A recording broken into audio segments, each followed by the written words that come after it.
depends what stage they're at when they come to us. So for the new ideas, we only fund feasibility assessment. So that's around things like, guar's a good example. 2004 we did work on it, but Tony would know more correctly than me, but there was no real pathway to market for it at that time. And so we fund feasibility to test whether or not this is actually something that could be competitive in Australia and for Australia, because an awful lot of things that come to us are already being grown in other parts of the world, but people see potential for them here in Australia. As industries move up the development pathway, and tea tree is a really good example of this, what we actually look for is not only increased participation in that industry by producers, but also increased commitment and buy-in by that industry to their research and development needs, so that RERDIC's not just standing there alone, continuing to pump money into an industry. It's got to be starting to come back to us as well, driving and articulating their industry needs. And tea tree oil is a really good example of that. The other thing we're bringing in with the life cycle approach is to actually work with the industries, particularly the ones we have long-term relationships with, to get the industry to self-assess every year on how they're going. And through that industry self-assessment every year, give us guidance about what the R&D need might be. So we're applying quite a systematic approach to it, with the caveat, of course, that this is all pretty high-risk stuff.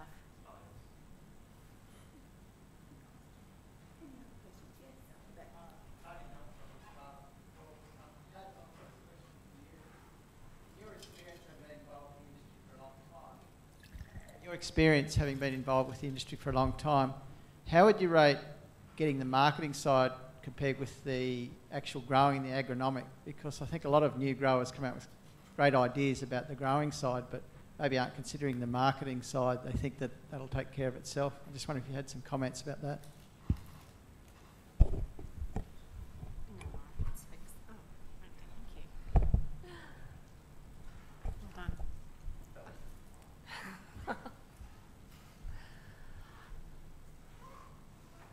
I think the bottom line is that if we're talking about a new agricultural pursuit, there's no point in starting unless you can see the path to market.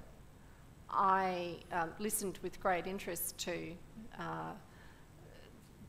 Tony's presentation in relation to guar, and what's very clear there is that I can consider, geography limitations aside, being a guar farmer because I can instantly see that I've got somewhere to sell my product.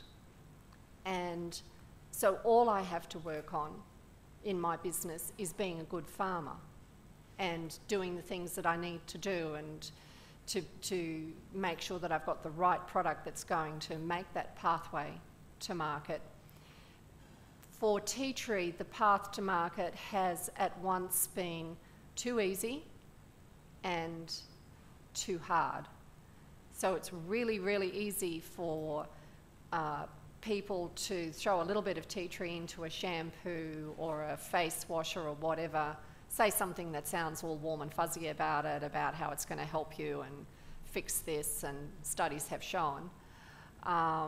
And you can sell millions and millions and millions of units of these products, but in fact, even though all our oil predominantly goes into cosmetics today, it doesn't actually take a lot of oil. If I can get a product into, say, an ag vet use, then I've opened up literally a planet worth of consumption because the uses in an ag vet use would be truly therapeutic and would have to be at therapeutic levels, which are far, far higher than cosmetic, which is, you know, kind of a little bit of wave a bit of tea tree across the top and she'll be right, stick a label on it.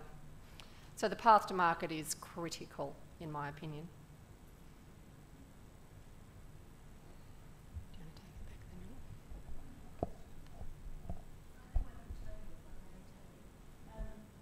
The actual aim is obviously completely digitalised. What about biomass associated with it? Is that something that a farmer can use as well?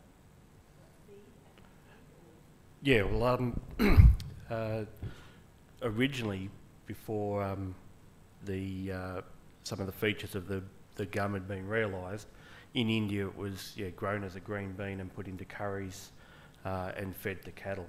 And I think in Hindi, guar means cow fodder. So if, say for example, if the bean's harvested, it powders to nothing, the stubble, so there's no collection of that. But if, say, we had a very cold year, the crop might have grown well, but not set a lot of commercial seed, then it's A, put a heap of nitrogen into the ground, and B, could either be green manured or cut as hay, and definitely utilised as a product that way. That's right. I mean, the crop gets a foot tall and then dies, let's say it gets waterlogged. The grower's not going to harvest anything, but he's got an extra 80 units of nitrogen in his soil, so he hasn't lost out completely.